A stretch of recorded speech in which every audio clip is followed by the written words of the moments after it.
If you've ever felt completely lost when people start talking about music theory, don't worry, you're not alone. Today we're diving into Music Theory 101, and here's the kicker. I'm breaking it all down for you in 5 minutes. That's right, a crash course in music theory, no PhD required. Let's dive in.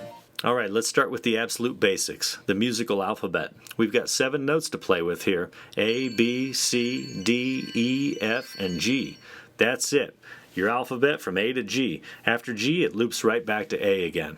A, B, C, D, E, F, G. Now between some of these letters, we've got sharps and flats. Think of them as the halfway points between notes, kind of like the in-between steps on a ladder. So if A is one step, A sharp or B flat is a half step, and then B is the next step. After every alphabetical letter, there's a sharp except for between B and C and between E and F. A has a sharp, B does not. C has a sharp, D has a sharp, E does not. F has a sharp, G has a sharp, and we're back to A. And for all you masters of theory out there, I just want to clarify one thing, that B technically does have a sharp. B sharp is the same key as C. And E also technically has a sharp, which is the same key as F. Next up, let's talk about scales. This is where the magic happens. A scale is just a series of notes played in a particular order. The major scale is the happy sounding one you're probably used to. And to get that sound, you'll need to follow this pattern.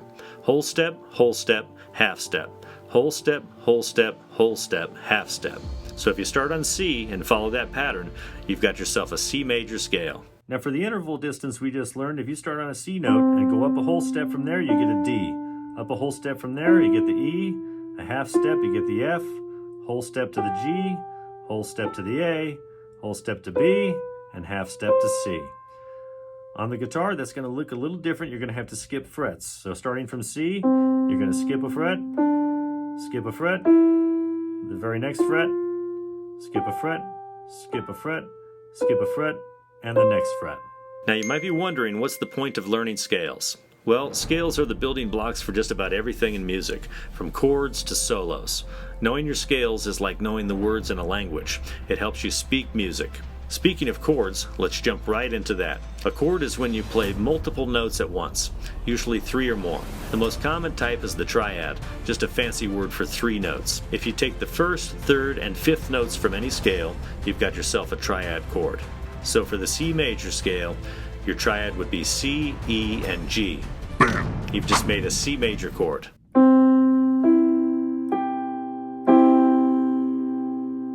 Alright, time to throw in a little extra spice. Chord progressions. A chord progression is simply a series of chords played in sequence. The most famous one? That's the 1-5-6-4 progression. It's used in so many pop songs, you've definitely heard it before. If we're in C major, that'd be C, G, A minor, and F. Play those 4 chords, and you've got yourself a hit.